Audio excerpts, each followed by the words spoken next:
नमस्कार, 20 मिनट 20 खबर में आपका बहुत बहुत स्वागत है। आप सबके साथ मैं हूं प्रियंका राय। अगले 20 मिनट में आपको हम 20 अहम खबरों से रूबरू कराने वाले हैं। तो चलिए शुरू करते हैं 20 मिनट में 20 खबरों का सिलसिला।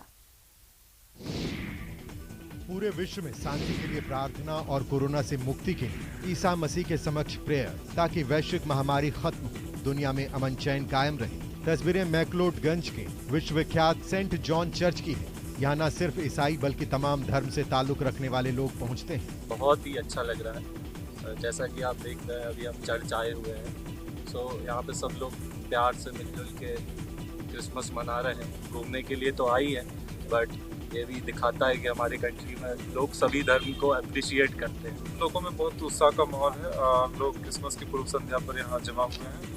जैसा आप देखेंगे, यहाँ पे हर एक धर्म के लोग आते हैं। विश्वविख्यात पर्यटन नगरी मैक्लोडगंज क्रिसमस के लिए पूरी तरह से सज गई है।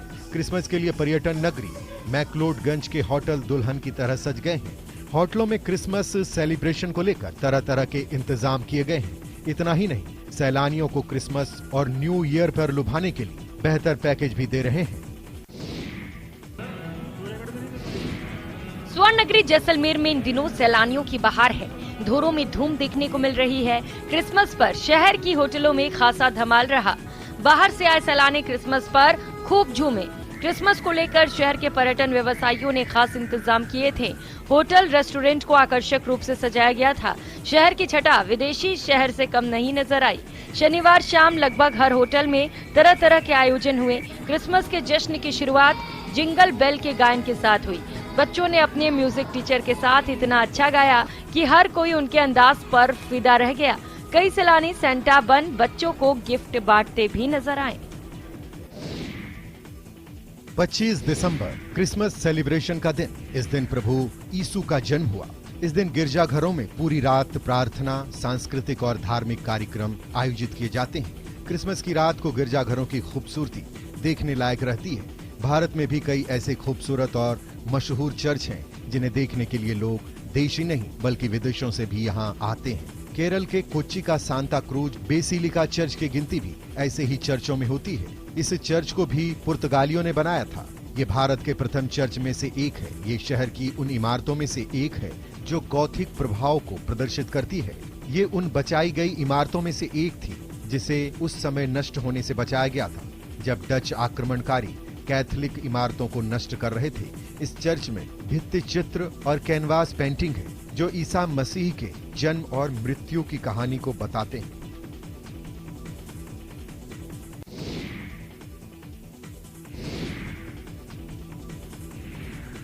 यूपी के गोरखपुर में क्रिसमस को लेकर जश्न का माहौल है। इसे लेकर शहर भर में तैयारियां लगभग पूरी हो चुकी है। मसीहा समुदाय के घरों और चर्च रंग बिरंगे झालरों से जगमगा रहे हैं। शनिवार की आधी रात प्रभु यीशु का जन्म उत्सव धूमधाम से मनाया गया।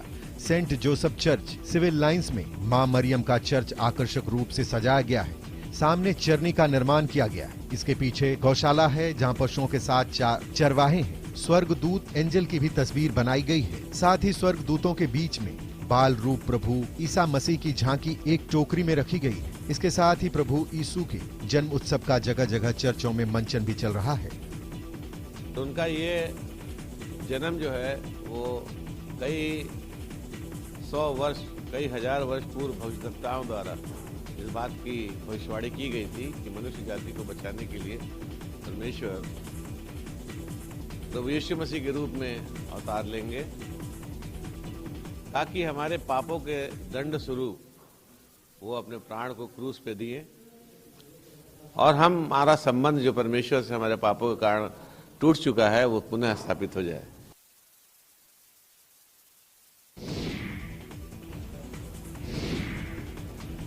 ये वही सेंटा है जिनका बच्चों को वर्षों भर इंतजार रहता है, जो अपने साथी बौने की सहायता से पूरे साल बच्चों के लिए खिलौने बनाते हैं और क्रिसमस पर अपनी 8-12 सिंगों वाली गाड़ी पर बैठकर आते हैं।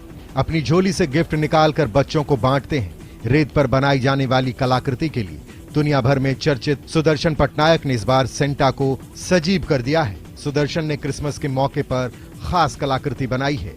उन्होंने ओडिशा के गोपालपुर बीच पर 1500 किलो टमाटर से 27 फीट ऊंचा और 60 फीट चौड़ा सांता क्लॉज बनाया है। दरअसल क्रिसमस का त्योहार सेंटा क्लॉज के बगैर अधूरा सा लगता है। चर्चों में लाल सफेद पोशाकों में सांता क्लॉज बने बच्चे उस सेंटा की याद दिलाते हैं जिनकी कहानियां हम बचपन से सुनते आए हैं। खासकर बच्चों को गिफ्ट्स बांटने वाली सांता का खास इंतजार रहता है।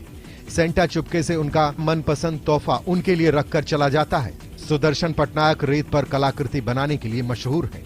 दुनिया भर में अपनी इस कला की वजह से कई पुरस्कार जीत चुके हैं। उन्हें पद्मश्री से भी सम्मानित किया जा चुका है।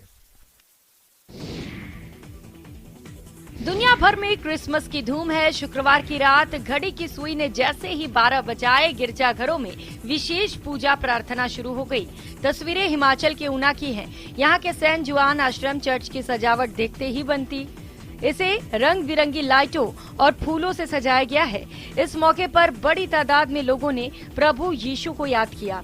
जैन जुआन आश्रम ने चर्च परिसर में प्रभु यीशु के जन्म को दर्शाती झांकियां भी लगाईं, जिनमें मरियम, प्रभु यीशु, गडरिये और स्वर्ग से आए दूत दिखाई दिए।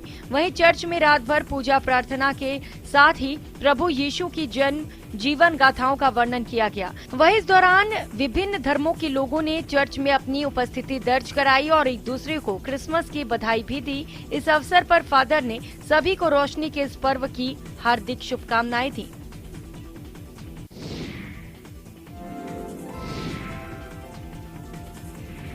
एक तरफ जहां आज धर्म और जात के नाम पर समाज को बांटा जा रहा है, वहीं दूसरी तरफ झारखंड के देवघर के रजत मुखर्जी क्रिसमस पर भाईचारे और शांति का संदेश डाक टिकट के माध्यम से दे रहे हैं। रजत मुखर्जी एक बंगाली समाज से आते हैं। बचपन से ही इन्हें पशु पक्षियों और डाक टिकट से गहरा लगाव रहा है।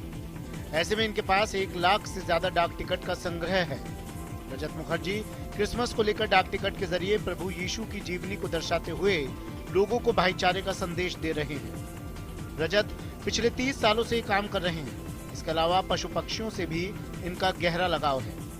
रजत मुखर्जी अपनी एक बहन के साथ बिलासी टाउन में रहते हैं। उनका और कोई नहीं है। उम्र के साथ साथ लोगों ने भी इनका साथ छोड़ दिया और अब काफी कम लोग इनके घर आते हैं। लेकिन जितने भी लोग आते हैं उन्हें ये यीशु की जीवनी डाक टिकट के माध्यम से दिखाकर क्रिसमस भी मनाते हैं और लोगों को केक भी खिलाते हैं। गूंजी हिंदी विश्व में स्वप्न हुआ साकार। गूंजी हिंदी विश्व में स्वप्न हुआ साकार। स्वप्न हुआ साकार राष्ट्र संघ के मंच से हिंदी का जयकार। हिंदी का जयकार हिंद हिंदी में बोला। भारत रत्न अटल बिहारी वाजपेयी को कविताओं से बेहतर भला क्या श्रद्धांजलि दी जा सकती थी। इसलिए 25 दिसंबर को पूर्व प्रधानमंत्री अटल बिहारी वाजपेयी की जयंती देश भर में मनाई गई। बीजेपी ने जहां देश भर में कई कार्यक्रम किए, वहीं अटल जी की समाधि सदैव अटल पर लोगों ने उन्हें श्रद्धा सुमन अर्पित किए। बीजेपी इसे सुशासन दिवस के रूप में मनाती है। प्रधानमंत्री नरेंद्र मोदी समेत कई केंद्रीय मंत्रियों ने ट्वीट कर अटल जी को नमन किया। प्रधानमंत्री नरेंद्र मोदी रविवार सुबह ही उनके समाधि स्थल सदैव अटल पहुंचे। यहां पीएम ने बीजेपी की नींव रखने वाले अटल जी को श्रद्धांजलि दी। इस दौरान उनके साथ केंद्रीय गृह मंत्री अमित शाह और रक्षा मंत्री राजनाथ सिंह भी मौजूद रहे। तस्वीरें जैसलमेर के लाल की है। रविवार को जैसलमेर के गुमान सिंह की पार्थिव देह उनके गांव जोगा लाई गई। उनकी बेटी शव को देख बिलख पड़ी, जिसे आसपास मौजूद परिवार के लोगों ने बड़ी मुश्किल से संभाला। वे छुट्टी मनाकर 5 दिन पहले ही ड्यूटी पर लौटे थे। गौरतलब है कि सिक्किम में शुक्रवार को एक आर्मी का ट्रक खाई में गिर जाने से भारतीय सेना के 16 जवानों की मौत हो गई। वहीं 4 जवान घायल हो गए। इस हादसे में जैसलमेर के जोगा गांव के निवासी सूबेदार गुमान सिंह की भी मौत हो गई। सूबेदार गुमान सिंह सोलंकी जैसलमेर के जोगा गांव के निवासी थे। उनके परिवार में मां, पत्नी और 5 बच्चे हैं। किसान पिता के बेटे गुमान सिंह ने 27 साल पहले भारतीय सेना को ज्वाइन किया था। आरटीओ कोटा के एसोसिएट प्रोफेसर गिरीश परमार के मामले में रोज नए आरोप लग रहे हैं। अब सामने आया कि प्रोफेसर अक्सर स्टूडेंट्स की मोबाइल डीपी पर नजर रखता था। स्टूडेंट्स की फूल पत्तियों की डीपी देखकर वो ग्रुप में सलाह देता था कि डीपी पर अच्छे फोटो खींचकर लगाया करो। स्टूडेंट्स डीपी पर अपनी अच्छी फोटो लगाते, प्रोफेसर उसका स्क्रीनशॉट लेकर रख लेता था। एसआईटी की टीम ने प्रोफेसर गिरीश परमार का मोबाइल जब्त किया था, जांच के दौरान उसके मोबाइल से कई स्टूडेंट्स के डीपी के स्क्रीनशॉट मिले हैं। वहीं राष्ट्रीय महिला आयोग की 3 सदस्यीय टीम ने दूसरे दिन भी राजस्थान टेक्निकल यूनिवर्सिटी पहुंचकर इन्वेस्टिगेशन की।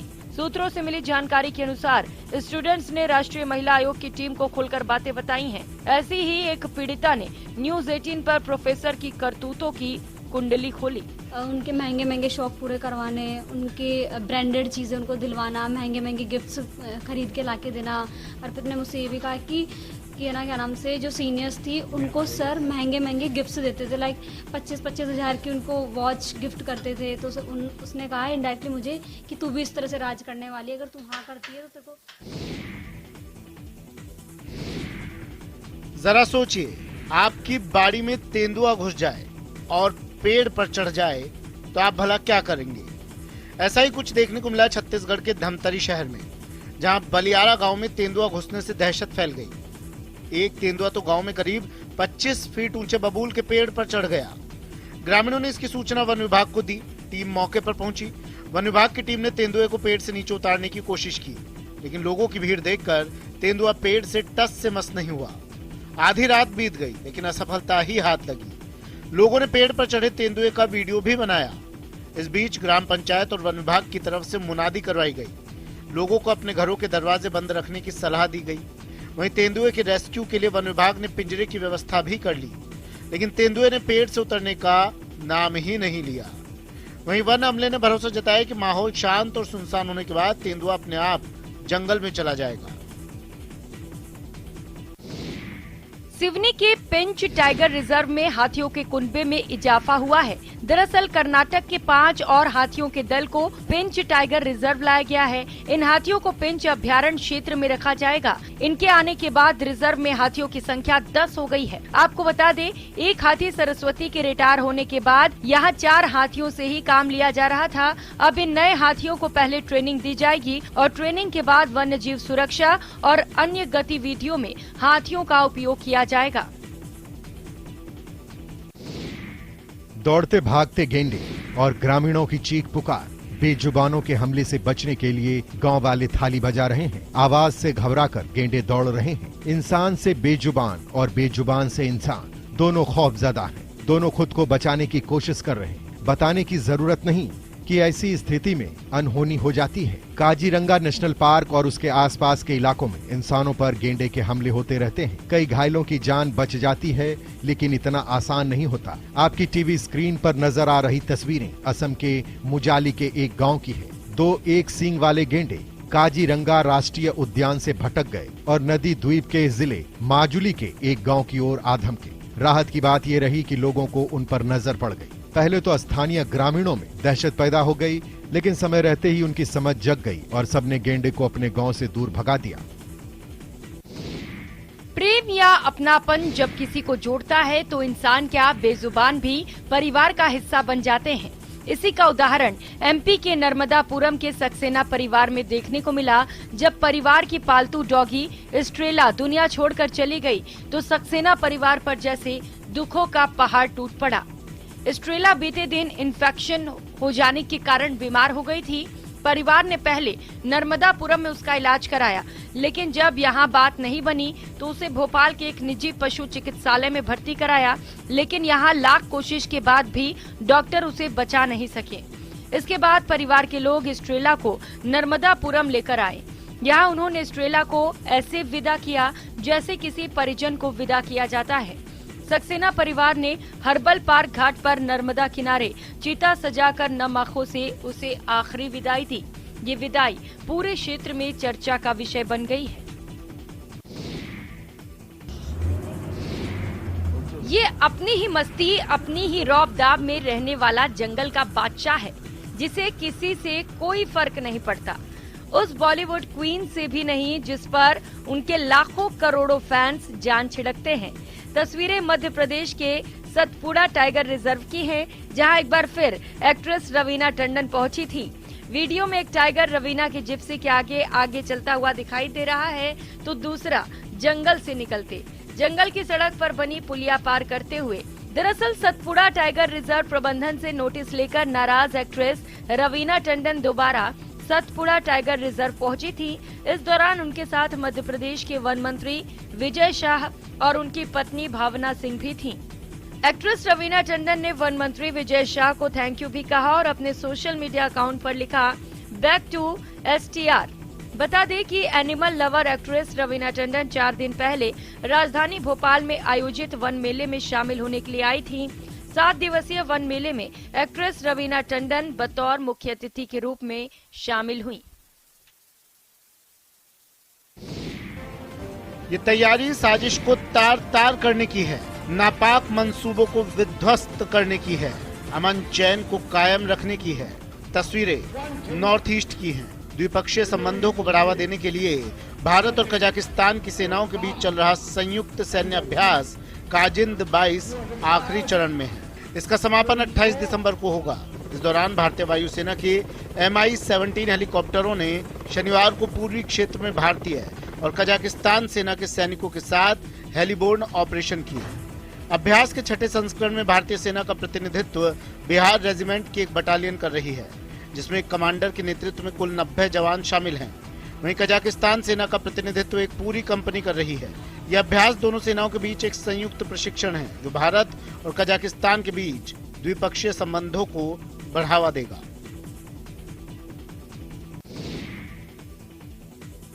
उत्तराखंड में ड्रोन की अपार संभावनाएं हैं। यहाँ के ऐसे दूरस्थ इलाके जहाँ पहुँच पाना इंसान के लिए संभव नहीं है, ऐसे में ड्रोन से काफी मदद मिल रही है। कहा जा रहा है कि ड्रोन तकनीक उत्तराखंड के लिए रामबाण साबित होगी। उत्तराखंड देश का पहला राज्य बनेगा जो आपदा और एक्सीडेंट के दौरान पीड़ितों की मदद ड्रोन से करेगा। प्रदेश में मेडिकल फैसिलिटी और मरीजों के साथ आपदा पीड़ितों के रेस्क्यू में भी ड्रोन का उपयोग किया जाएगा। इसके लिए उत्तराखंड ITDA ने केंद्र सरकार को एक प्रपोजल भेजा है, जिस पर मुहर लगते ही प्रदेश में ड्रोन 90 किलो तक का वेट और आपदा पीड़ितों का भी रेस्क्यू करेगा। खास बात यह है कि प्रदेश में ड्रोन -20 डिग्री तापमान के साथ हल्की बारिश में भी अपना काम कर सकता है। दरअसल प्रदेश में कई ऐसे गांव हैं जो सड़क से अछूते हैं। इन गांव को ड्रोन से ही कई सुविधाएं देने का काम किया जाएगा। ड्रोन की ट्रेनिंग देकर यहां के युवाओं को एक्सपर्ट बनाया जाएगा, ताकि उनके लिए रोजगार के अवसर खुल सकेंगे। हाड़ कपा देने वाली ठंड का कहर जारी है। लोग सर्दी से ठिठुर रहे हैं। उत्तराखंड के चमोली में लगातार कड़ाके की ठंड पड़ रही है। सुबह शाम के तापमान में भारी गिरावट दर्ज की जा रही है। प्रशासन ने जगह जगह अलाव की व्यवस्था की है। सर्दी बढ़ने के साथ ठंड को लेकर तरह तरह के वीडियो सोशल मीडिया पर सामने आ रहे हैं। इस बीच हरिद्वार के गंगा घाट का भी एक वीडियो सोशल मीडिया पर वायरल हो रहा है। इसमें एक युवक लोगों से उनके बदले गंगा में डुबकी लगाने का ऑफर दे रहा है। हम बताइए 10 रुपए की रसीद कटवाइए, आपके नाम की डुबकी हम लगाएंगे इस मौसम में, आपके नाम के पुण्य आपको मिलेंगे। वीडियो में एक युवक कहता नजर आ रहा है कि आपके और आपके परिवार के नाम की डुबकी गंगा में हम लगाएंगे, इसके लिए आपको सिर्फ 10 रुपए चुकाने होंगे। वीडियो सोशल मीडिया पर वायरल हो रहा है, जिस पर लोग तरह तरह के कमेंट्स कर रहे हैं। कोई इसे नया बिजनेस तो कोई ठंड का असर बता रहा है। गौरतलब है कि इस समय कड़ाके की सर्दी पड़ रही है। इसके चलते गंगा में डुबकी लगाने के लिए पहुंचने वाले श्रद्धालुओं की संख्या में भी काफी कमी आई है। आइए भाइयों, आइए बहनों, 10 रुपए 10 रुपए 10 रुपए आपके नाम की डुबकी 10 रुपए में डुबकी लगवाइए। 24 दिसंबर को 150 बेटियों का सामूहिक विवाह। इसमें 2 मुस्लिम जोड़े और 1 ईसाई जोड़े ने भी नई जिंदगी की शुरुआत की। अनदेखी शादी की अनोखी तस्वीर गुजरात के सूरत से आई है। पीपी सावनी स्कूल के नजदीक अब्रामा गांव के बड़े मैदान में 24 दिसंबर को बेटी जगत जननी नाम से 150 बेटियों का सामूहिक विवाह हुआ। इसके लिए विशाल मैदान में तैयारियों को अंतिम रूप दिया गया था, जिसमें लाखों की संख्या में लोगों की शिरकत रही। इसलिए पार्किंग सहित दूसरी सुविधाओं की भी पुख्ता तैयारी की गई थी। ट्रैफिक की समस्या न हो, इसके लिए विशेष प्लानिंग की गई थी। किचन, बरामदा, मंच, पार्किंग और मुख्य मार्ग पर बड़ी संख्या में कार्यकर्ता तैनात रहे। 4000 से अधिक स्वयं सेवक सेवा में लगे रहे। इसके अलावा लोगों की सुविधा के लिए स्वास्थ्य और दमकल की टीमें भी मौके पर मौजूद रही। गौरतलब है कि इस शादी के मौके पर 1 लाख से अधिक लोगों ने अंगदान का संकल्प लेकर अनोखा रिकॉर्ड दर्ज कराया। उद्घाटन के लिए मंच पर मुख्यमंत्री भूपेंद्र भाई पटेल और दूसरे गणमान्य मौजूद रहे। पर्यटन के क्षेत्र में अपनी खास पहचान रखने वाली सूर्य नगरी जोधपुर में अब रात में रजाई में दुपकने की बजाय पर्यटक नाइट टूरिज्म का भी आनंद ले सकेंगे। नगर निगम ने रात 10 बजे तक घंटा घर स्थित क्लॉक टावर को नाइट टूरिज्म के लिए ओपन रखने की ठानी है। इससे रात 10 बजे तक सैलानी क्लॉक टावर से शहर को निहार सकेंगे। इसके लिए क्लॉक टावर को आकर्षक रोशनी से सजाया गया है। अब तक क्लॉक टावर सुबह 10 से शाम 6 बजे तक खुलता था और शनिवार को बंद रहता था, लेकिन अब हर दिन खुलेगा। आपको बताते चले कि जोधपुर शहर पर्यटकों की पहली पसंद रहा है।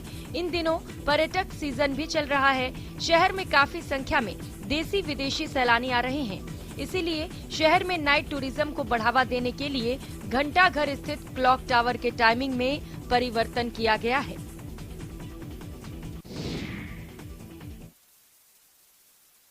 इस वक्त की बड़ी खबर सामने आ रही है। डर्टी प्रोफेसर की मुश्किलें और बढ़ गई हैं। प्रोफेसर गिरीश परमार के खिलाफ एक और मामला दर्ज करा दिया गया है। एसआईटी ने तीसरा मामला दर्ज किया है। एमटेक की छात्रा ने ये मामला दर्ज कराया है। आरटीओ के डर्टी प्रोफेसर गिरीश परमार को लेकर बड़ी खबर इस वक्त की आपको बता दें। एक और एमटेक छात्रा ने सामने आकर सस्पेंडेड एसोसिएट प्रोफेसर के खिलाफ शिकायत दर्ज करा दी है। ओम प्रकाश सहयोगी हमारे साथ जुड़ चुके हैं। ओम प्रकाश, मुश्किलें लगातार बढ़ती जा रही हैं डर्टी प्रोफेसर की। एक और मामला दर्ज कर लिया गया है, क्या कुछ जानकारी इसे लेकर? जी, जैसे ये एसआईटी की टीम जांच कर रही है और जो छात्राओं से अपील कर रही है कि वो बेखौफ होकर खुलकर एसआईटी को बताए, क्योंकि एडिशनल एसपी, महिला एडिशनल एसपी ये पूरे मामले की तफ्तीश कर रही है। तो अब लगातार खुलकर कई जो पीड़ित छात्राएं हैं आ रही है। पहले जिन छात्राओं के साथ इस तरह की जो है जो यूं कहा जा सकता है कि वारदात को अंजाम देने का प्रयास किया गया था, वो अब छात्राएं भी आ रही है। हालांकि अब एमटेक की एक और छात्राएं सामने आई है और प्रोफेसर के खिलाफ गंभीर धाराओं में मुकदमा दर्ज कराया है। अब देखने वाली बात होगी कि इसके बाद प्रोफेसर की हालांकि परेशानियां तो, मुश्किलें तो बढ़ती ही जा रही है, लेकिन कई और छात्राएं भी इस मामले में आ सकती हैं, क्योंकि छात्राओं से एसआईटी की टीम अपील कर चुकी है कि वो थाने आकर अपनी शिकायत दर्ज करवाए। जो क्योंकि बताया जा रहा करीब 1 दशक से इस तरह का ये रैकेट चल रहा था। इससे पहले जब ये कहीं और था किसी कॉलेज में प्रिंसिपल, तो वहां भी इस तरह की इनकी जो घिनौनी सोच थी और इस तरह का जो कृत्य, घिनौना कृत्य है, वो इस तरह से किसी और के मार्फत अंजाम देता था और जो भी छात्राएं आती थी उनको फेल करने का दबाव बना देता था, फेल कर देता था। उसके बाद में फिर ये कहा जा सकता है कि जो फिजिकल रिलेशनशिप बनाने के लिए जो है मेंटली उनको प्रेशर देता था।